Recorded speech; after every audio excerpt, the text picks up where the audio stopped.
بسم اللہ الرحمن الرحیم وقال اللہ لا تتخذوا الہین اثنین انما هو الہ واحد فإیایا فارہبون۔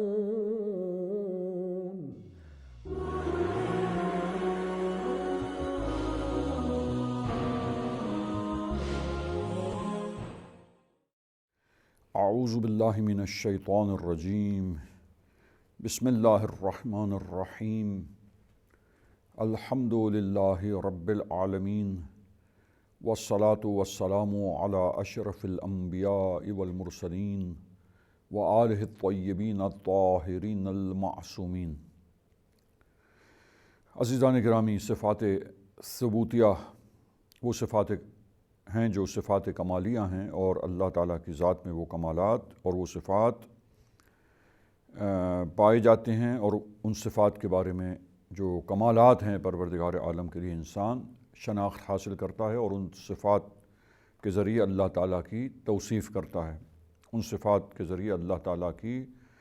تعریف و تقدیس کرتا ہے یا پکارتا ہے اپنے پروردگار کو۔ ان صفات ثبوتیہ میں سے صفت حکمت کا سلسلہ جاری تھا گفتگو کا، کہ ایک صفت جو صفات ثبوتیہ میں سے ہے وہ حکیم ہونا۔ اللہ تعالیٰ حکیم ہے، حکمت والا پروردگار ہے۔ تو یہ حکمت الہی کے بارے میں گفتگو جاری تھی، اور معزز سامعین کی خدمت میں بیان ہوا کہ حکمت دو معنی میں، دو میننگ میں آیا ہے۔ ایک معنی یہ ہے کہ حکیم جو ہستی ہے، اس حکیم ہستی سے ہمیشہ حکیمانہ کام انجام پاتے ہیں، اور حکیمانہ کام یعنی کیا؟ وہ کام جو استوار، مضبوط، محکم، پائیدار، جو نقائص سے اور عیب سے خالی کام ہوں۔ اللہ تعالیٰ حکیم ہے، اس کے کام حکیمانہ ہیں، یعنی اس کے سارے کام حکمت پر مبنی ہیں، حکمت والے کام ہیں، استوار، محکم، مستحکم، مضبوط، ایسے پائیدار کام جن میں نقص اور عیب نہیں ہے، خامی نہیں ہے۔ اس معنی میں اللہ تعالیٰ حکیم ہے۔ اور ایک اور دوسرا معنی حکمت کا جو اپنے معزز سامعین کی خدمت میں بیان کیا گیا تھا، وہ دوسرا معنی یہ ہے کہ برے کاموں سے بچنا، اور قبیح کاموں کو، ناپسندیدہ کاموں کو انجام نہ دینا اور اس سے بچنا، اور اچھے کاموں کو ہمیشہ انجام دینا۔ پس اس معنی میں کہ برے کاموں سے پرہیز کرنا یعنی بچنا، اور قبیح کاموں کو انجام نہ دینا، اور اچھے کاموں اور شائستہ کاموں کا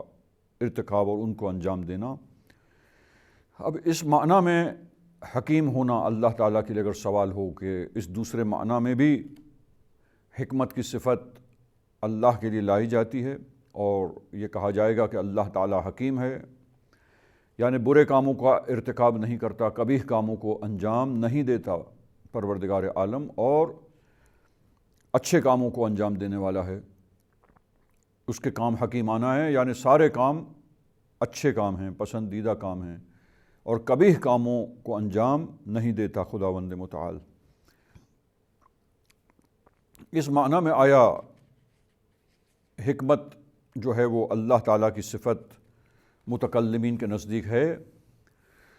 تو اس میں ہم آپ کی خدمت میں یہ نقطہ واضح کرنا چاہتے ہیں کہ انشاءاللہ یہ جب ہم توحید کی بحث مکمل کریں گے، اللہ تعالیٰ کی وحدانیت اور توحید پروردگار عالم کی بحث اور ڈسکشن کو جب کمپلیٹ کر لیا جائے گا، اس کے مکمل ہونے کے بعد توحید کے بعد ہم عدل الہی کی بحث شروع کریں گے اصول الدین میں۔ لہٰذا توحید، جس میں پہلے ہم نے صفات ثبوتیہ کو شروع کیا ہے، اور پھر صفات سلبیہ، اور پھر توحید کی ڈسکشن جو ہیں، توحید کے مباحث اور ابحاث اختصار کے ساتھ، دلائل کے ساتھ وحدانیت پروردگار کی بحث و گفتگو مکمل کرنے کے بعد جب عدل اور عادل ہونے کی صفت کو اللہ تعالیٰ کی بیان کیا جائے گا، عدل الہی کے بارے میں گفتگو ہوگی، تو وہاں عزیزان گرامی ایک بحث آئے گی، اور وہ یہی ہے کہ یہ ایک افعال اور یہ کام جو ہم دیکھتے ہیں، تو یہ کاموں میں، افعال میں ذاتی طور پر اور ذاتاً ایسے افعال ہیں اور کاموں میں ذاتی طور پر ایسے کام ہیں کہ جو عقل کے نزدیک ذاتی طور پر حسن رکھتے اور اچھائی رکھتے ہوں، اچھے کام شمار ہوتے ہوں، ان کی ذات میں ذاتی طور پر وہ کام اچھے ہیں اور ان کے حسن کو عقل سمجھتی ہے اور ادراک کرتی ہے۔ شریعت کے بیان سے قطع نظر، اللہ تعالیٰ کے بیان سے، اللہ تعالیٰ کے نمائندوں کے بیان سے قطع نظر، خود اللہ تعالیٰ نے جو عقل سلیم انسان کو عطا کی اور یہ بزرگ نعمت اور اتنی بڑی نعمت سے نوازا ہے، آیا یہ عقل انسان کی، جس کے ذریعے انسان دیگر تمام حیوانات سے، تمام مخلوقات سے ممتاز ہوتا ہے، اور بہت ہی عمدہ صلاحیت اور بہت ہی عظیم صلاحیت اور استعداد رکھنے والی یہ عقل اور شعور کی نعمت جس سے اللہ نے انسان کو نوازا ہے، یہ نعمت عطا کی ہے، یہ عقل بحث ہے، ایک ڈسکشن ہے علم کلام کی، کچھ کتابوں میں ملے گا، عقائد کی کتابوں میں، اور اسی طرح دیگر علوم میں بھی جو ہے یہ بحث آتی ہے مناسبتوں سے۔ دینی علوم، مختلف علوم کی کتابیں جو ہیں، مباحث جو ہیں، ڈسکشنز جو ہیں، مختلف علوم میں اس کا ذکر آتا ہے، اور علم کلام اور عقائد کی جو گفتگو ہے اس میں بھی یہ بحث ہوتی ہے کہ ذاتی طور پر افعال شریعت کے بیان سے قطع نظر کیا ذاتی طور پر اچھے ہوتے ہیں اور برے ہوتے ہیں؟ بہت سارے افعال کو جو ذاتی طور پر اچھے ہیں اور برے ہیں، تو عقل ان کی اچھائی کو اور ان کے اچھے ہونے کو، ان کے حسین ہونے کو، اور یہ افعال حسن ہیں، پسندیدہ ہیں، اچھے افعال ہیں، کیا ان کے اچھے ہونے کو اور ان کی اچھائی کو سمجھتی اور ادراک کرتی ہے، جو ذاتی طور پر اچھے ہیں بذات خود؟ شریعت چاہے بیان کرے یا نہ کرے، ذاتی طور پر ان میں حسن ہے، اچھائی ہے، عقل انہیں سمجھتی ہے۔ اور اسی طریقے سے بہت سے افعال ایسے ہیں کہ جو برے ہیں ذاتی طور پر، بذات خود ان میں برائی ہے اور قبح ہے، وہ قبیح اور ناپسندیدہ افعال ہیں، تو ان کاموں کو، ان افعال کو عقل ان کے قبح کو، ان کی برائی کو، ان کے برے ہونے کو، ان کے ناپسندیدہ ہونے کو عقل ادراک کرتی ہے اور سمجھتی ہے۔ شریعت کے بیان سے قطع نظر ہم یہ بات کرتے ہیں، تو عقل میں یہ صلاحیت اللہ نے عطا کی ہے کہ وہ افعال جن میں ذاتی حسن و قبح ہے، یعنی ذاتی طور پر اچھے یا برے ہیں، ان کے اچھے و برے ہونے کو عقل سمجھے۔ لہٰذا یہ ایک اہم بحث ہے، ڈسکشن ہے، اور یہ بحث، اس کے بارے میں بعض تفصیلات اور کچھ گفتگو اختصار کے ساتھ ہم آپ سامعین کرام کی خدمت میں انشاءاللہ وہاں عدل کی جب ڈسکشن ہوگی، عدل کے بارے میں جب گفتگو ہوگی، بحث و گفتگو، وہاں پر ہم انشاءاللہ اسے آپ کی خدمت میں بیان کریں گے، اور وہاں مختلف مکاتب فکر اور مسالک ہیں عقائد کے اعتبار سے، اشاعرہ، معتزلہ، امامیہ، لہذا یہ عقائد کے گروہ جو ہیں ان کو بھی روشناس کرایا جائے گا اختصار کے ساتھ، مختصراً ان گروہوں کا تعارف، انٹروڈکشن، اور ساتھ ہی ساتھ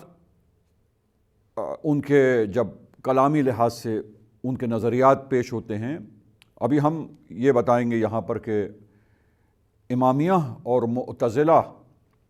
امامیہ سے مراد شیعہ اثنا عشری جو نظریہ ہے اور عقیدہ ہے، ان کے نزدیک علم کلام میں، ان کے عقائد میں، اور اسی طرح اہل تسنن کے گروہ میں ایک گروہ جو عقائد کے لحاظ سے تھا مسلک، اور اسے ہم معتزلہ کہتے ہیں، تو یہ معتزلہ کا گروہ وہ بھی امامیہ کی مانند، امامیہ ہی کی طرح قائل ہے کہ شریعت کے بیان سے قطع نظر، اللہ تعالیٰ کے بیان کرنے سے ہٹ کر ہم ذاتی طور پر کچھ افعال ایسے ہیں بعض کہ کہ وہ ذاتی طور پر بذات خود حسن ہیں اور عقل ان کے حسن کو، ان کی اچھائی کو سمجھتی ہے۔ اسی طرح چند افعال، بعض افعال ایسے ہیں جو بذات خود ذاتی طور پر وہ افعال کبھی ہیں، ناپسندیدہ ہیں، ان میں برائی ہے ذات میں ان کی، بس ذاتی طور پر وہ بعض افعال جو برے ہیں، ناپسندیدہ کبھی ہیں، عقل ان کے قبح کو، برائی کو، ناپسندیدہ ہونے کو ادراک کرتی اور سمجھتی ہے۔ یہ امامیہ کا اور معتزلہ کا نظریہ اور عقیدہ ہے، اور ان کے دلائل ہیں اس پر، جن کا تذکرہ انشاءاللہ عدل کی بحث میں آئے گا۔ اور اسی طرح اشاعرہ اس کے منکر ہیں اور انکار کرتے ہیں۔ تو یہ گفتگو انشاءاللہ وہاں پر تفصیل سے، کچھ تفصیل کے ساتھ آپ سامعین کرام کی خدمت میں بیان ہوں گی۔ اس کے بارے میں دلائل کیا ہیں ان کے اور نظریات میں نے اختصار کے ساتھ ابھی پیش کیے ہیں۔ تو اس کا تعلق بحث کا، اس کی بازگشت بحث کی اصل میں اسی بحث کی طرف ہے، وہ اصل بحث ہے اور وہ اصل گفتگو ڈسکشن ہے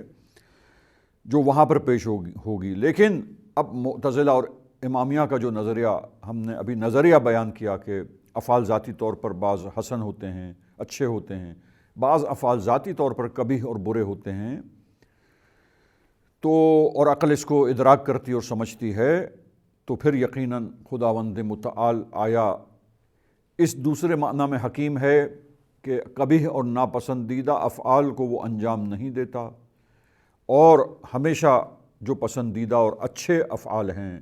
حسین اور حسن افعال اور خوبصورت افعال، پسندیدہ افعال، اچھے کاموں کو اللہ تعالیٰ انجام دیتا ہے اور برے کاموں کو کبھی بھی انجام نہیں دیتا۔ اس معنی میں اللہ تعالیٰ کا حکیم ہونا، جی ہاں، یہ صفت اللہ تعالیٰ کی اس معنی میں حکیم ہونا بھی ثابت ہے امامیہ کے نزدیک اور معتزلہ کے نزدیک۔ لیکن اشاعرہ چونکہ وہ اصل میں اس نظریے ہی کو قبول نہیں کرتے کہ افعال بذات خود ذاتی طور پر بعض افعال اچھے ہیں، حسین ہیں اور پسندیدہ ہیں، اور عقل ان کے حسن کو، اچھائی کو اور ان کے اچھے ہونے کو سمجھتی اور ادراک کرتی ہے، وہ اس کے منکر ہیں۔ جب اس کا انکار کرتے ہیں، اس نظریے کو قبول ہی نہیں کرتے، لہذا اس معنی میں حکیم ہونا، وہ کہتے ہیں کہ حکمت اللہ کے لیے، اس معنی کو جب وہ قبول ہی نہیں کرتے، لہذا یہ اس معنی میں حکیم ہونا بھی قبول نہیں کرتے ہیں۔ یہ بحث انشاءاللہ مکمل کی جائے گی، اور اس کی تفصیلات جو اور یہ نظریات پر جو دلائل ہیں، وہ دلائل جب بیان ہوں گے، عدل کی جہاں بات ہوگی اور عدل الہی پر جہاں گفتگو ہوگی، عدل کے میننگ کیا ہیں اور عدل کے معنی جو بیان ہوئے ہیں کیا ہیں، اور اس معنی میں کہ اللہ ہمیشہ اچھے کاموں کو انجام دے گا اور برے کاموں کو کبھی بھی انجام نہیں دے گا، لہذا اس معنی میں حکیم ہونا، اس معنی میں حکمت دو گروہوں کے نزدیک ثابت ہے، ہم شیعہ اثنا عشری کے عقیدے میں اور معتزلہ کے عقیدے میں۔ اور اس معنی میں حکیم ہونا چونکہ منسوب ہو ہی نہیں سکتا، افعال ذاتی طور پر حسن یا اچھے ہیں ہی نہیں، اور ذاتی طور پر وہ برے ہے ہی نہیں کہ ہم یہ کہیں کہ اللہ برے کاموں کو کبھی بھی نہیں کرے گا اور اچھے کاموں کو کرے گا۔ پھر ان کا نظریہ کیا ہے اس سلسلے میں، یہ بحث انشاءاللہ عدل کے چیپٹر میں اور عدل کے باب میں اس صفت کے بیان میں انشاءاللہ تفصیلی گفتگو آپ سامعین کرام کی خدمت میں بیان ہوں گی اور پیش کی جائیں گی۔ یہاں اتنا ہی کہ حکیم پس اس معنی میں، عزیزان گرامی، میں خلاصہ کروں کہ حکیم اس معنی میں، پہلے معنی میں کہ حکیمانہ کام ہے اللہ کے، اللہ تعالیٰ حکیم ہے، یہ سب کے نزدیک قابل قبول معنی ہے۔ کس معنی میں؟ پہلے معنی میں کہ اللہ کے سارے کام متقن، محکم و مضبوط ہوتے ہیں، اور محکم کام سرزد ہوتے ہیں اللہ تعالیٰ سے، اس کے سارے کام جو انجام دیتا ہے ایسے محکم، مضبوط، مستحکم ہیں، ایسے پائیدار ہیں کہ ان میں نقص اور خامی نہیں۔ اور یہ دوسرا میننگ جو ہے، دوسرا معنی جو حکمت کا ہے، اس میں حکیم ہونا یعنی برے کاموں کو، جو ذاتی طور پر برے کام ہیں، ان کو کبھی بھی اللہ انجام نہیں دیتا، اور اللہ برے کاموں کو انجام دینے والا نہیں ہے، کبھی بھی ایسا برا فعل اللہ سے سرزد نہیں ہوتا، ہمیشہ اللہ تعالیٰ اچھے اور پسندیدہ کاموں کو انجام دینے والا ہے۔ اس معنی میں اللہ کا حکیم ہونا اور اس کے کام حکیمانہ ہونا، اس معنی میں یہ معتزلہ اور امامیہ کے نزدیک یہ بات بھی ثابت ہے، اور اس معنی میں حکمت اللہ تعالیٰ کی صفت ہے۔ لیکن اشاعرہ جو گروہ ہے عقیدے کے لحاظ سے، وہ اس کا منکر ہے اور اس کا انکار کرتا ہے۔ لہٰذا یہاں پر ہم اپنی گفتگو کو اختتام پر پہنچاتے ہیں، اور انشاءاللہ صفات باری تعالیٰ کے سلسلے میں اگلے مرحلے میں ہماری گفتگو داخل ہوگی، جس کو انشاءاللہ ہم اگلے پروگرام میں اپنے معزز اور محترم سامعین کی خدمت میں پیش کریں گے اگلی گفتگو انشاءاللہ۔ وصلی اللہ علی محمد و اہل بیتہ الطاہرین۔ اغفر لنا